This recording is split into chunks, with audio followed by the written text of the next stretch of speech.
What is up, ladies and gentlemen? Welcome to a brand new video. Today we have a settings video of Battlefield 2042 after Season 5, mainly focused on controller players. There's definitely some tips if you're a PC player that I would recommend copying, especially if you're a new player to Battlefield 2042. Be sure to watch the entire video through. If you're looking for something specific, I have timestamps in the video if you quickly want to switch to, if you're looking for my sensitivity or field of view, stuff like that, controller mappings, I have that all timestamped into the description so you can quickly go through the video and look for what you're looking for. Also, be sure to like and subscribe if you want to see more 2042 content. It really helps the channel grow. Leave a nice comment. It all pushes these videos into the algorithm and helps this video reach more people. Let's get right into these settings. I'm gonna try and go as fast through them as possible. It is kind of a guide, but it's also just showing what I use, why I use it. Don't want to stick around for it too long. So I'm quickly gonna go through the stuff that's not important, and we'll slow down a little bit with the stuff that is important. So this stuff is not important. If you want to share your data so you can check your stats on Battlefield Tracker, be sure to turn this one on. Then we're going into the important stuff already. Field of view maxed out, vehicle field of view maxed out as well. ADS FOV is turned on. I have brightness set to 72, 70, it's always been around this. This depends on your monitor, so do not copy this. It won't look the same as mine unless you have the exact same monitor, of course. Motion blur on 0, this is both turned off. It just makes visibility a lot easier. And we're going to HUD settings, we're going all the way up here, so HUD is of course turned on. Camera shake as low as possible. I have color blindness setting to custom, so you can adjust the colors to what you want. I have a slight colorblind issue where I have a hard time seeing the squad color and the enemy color, which is red and green, so I adjusted those a little bit, and these are the colors that I use. I cannot share the exact color code that I'm using because DICE doesn't show that, so unfortunately I cannot show the exact color code. So it is kind of yellowish, this is red, this is a light blue, and all that stuff. I cannot, unfortunately, because DICE doesn't have those exact settings. The kill log, I have this to squad and nearby. Very important. I definitely recommend this setting. The nearby setting pretty much means that if there's something going on, if there's a kill being made by your teammate or an enemy nearby, it will show up on the kill log, so you know there's action nearby. And I have squad as well, so I know what my squad is using, what guns they're using, which is, I think, important if you spawn on your squad mates to know what guns they're using. Then here are the damage numbers they added into Season 5. Definitely recommend turning this on. It gives you a lot more information if you're doing multiple damage to multiple players. It will showcase that. So definitely turn this on. This is hidden by default. I have this turned on. These are the settings that I use: medium, 60, and 40. Now here are the chat settings. I didn't change anything. This should be default, I'm pretty sure, and this I didn't change as well. Crosshair settings also didn't really change too much. Quickly just showing what I'm using here. It's definitely worth messing around a little bit with the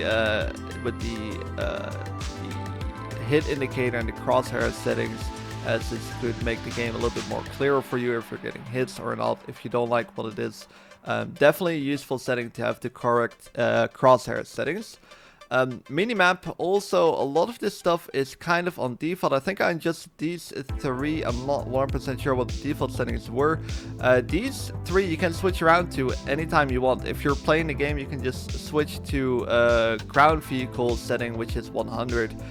Even if you're playing infantry, I usually switch between these two. On PlayStation, this is tapping on the gamepad, I'm pretty sure, by default. So this is all worth messing around with, but I have most of the stuff by default.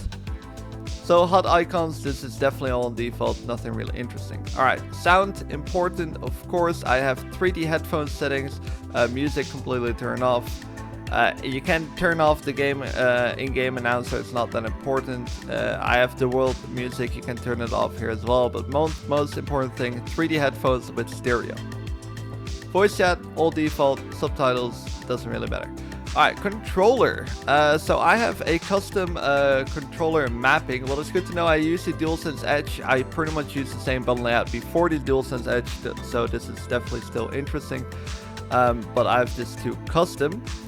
Now, I first want to go to, this is all on default besides the ping rows. So what is important to know is I have R1 and R2 switched around and L1 and R2. So if we go to, this is the movement here. So we're going to go to that in a second. Here, this is switched. I have crouch to R3, crouch and prone. This means I can shoot and crouch at the same time while shooting a player. And then I have knifing on circle, which I will show here. Here's the takedown circle. Here, fire and zoom on L1 and R1, which are the top buttons for Xbox. I don't know what the Xbox buttons are exactly called, but these are the top buttons I aim and shoot with. It's way more responsive. I think I switched these around. I can't remember exactly what the default settings were, but I switched these around. Wouldn't really recommend copying them if you're not really used to if you're already used to what you're using right now. It's not really a big advantage to switch these around. I have here toggle scope is on circle. I think most of this stuff is on default. Of course, this one I switched around is on L1 by default, but I have it on L2 now. So I'm gonna quickly show the pilot settings because I get a lot of questions about this, but my settings are on default. Movement, it is all on default. I'm quickly going through it just because I get a lot of questions about it, but this is all on default. Weapons, all this stuff is all on default. So that's good to know. I even have fire and zoom on L2 and R2. For some reason, I never bothered to switch back to R1 and L1. For vehicles, I think this matters a little bit less, but it can be very confusing. I got used to it somehow because I was just too lazy to switch around. But normally you want to put fire on R1 and zoom on L1 as well if you're used to that.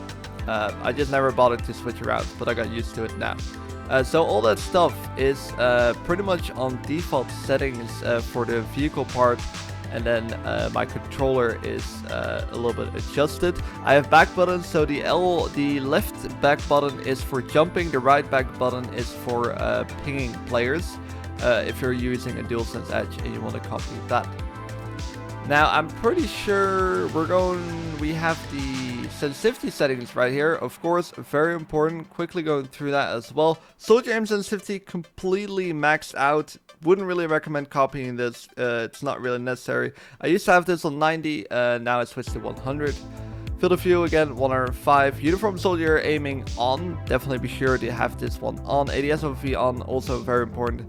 And then zoom coefficient is on 100 exactly. Soldier aim sensitivity on 100 and zoom snap on 0. 100% recommend turning zoom snap to 0. This will allow you to build muscle memory and quickly get better at the game. Soldier aim sensitivity, you can kind of mess around with this. I've used everything. I've used 0, I've used 50, I've used 95, I've used 100. Nothing really feels good. That's mainly because the input in 2042 still is not very good for controllers, sadly. So you can kind of mess around. I just decided to stick with 100, which worked right now. I built muscle memory for it as far as it's possible in this game. The zoom sensitivity is on 50. This is a percentage of your soldier aim sensitivity. So when you put this on 50, you pretty much have half of the zoom, half of the sensitivity when you're zoomed in as your soldier aim sensitivity. Aim acceleration is on 0. Also recommend this for building muscle memory, and all this stuff is on default. Vehicle aim sensitivity, I put that on 50, and the rest is all default settings besides the helicopter control sensitivity. I put this on 100 to make it a little bit more responsive. Aim acceleration on 0 as well, of course. I have a uniform vehicle aiming on, I have this on 133. My vehicle aim isn't the best, so if this is worth copying, I don't know, that's up to you. Controller tuning, these are the settings that I use. These are the settings I used in Battlefield 5. That's the only reason why I'm using them here. It works for me. Would not recommend copying this because this would not necessarily work for everyone. That is pretty much all the important settings. Here we have some stuff again that you should turn off. Concussion effect, put this to dark, also very important. I have controller vibration turned off here. All that stuff you can kind of tweak, but the concussion effect, you can put that to dark, which is very useful. I think that's going to be pretty much it for everything that you guys need to know. Hopefully this video was useful. Subscribe if you haven't yet, and I hope to see you guys in the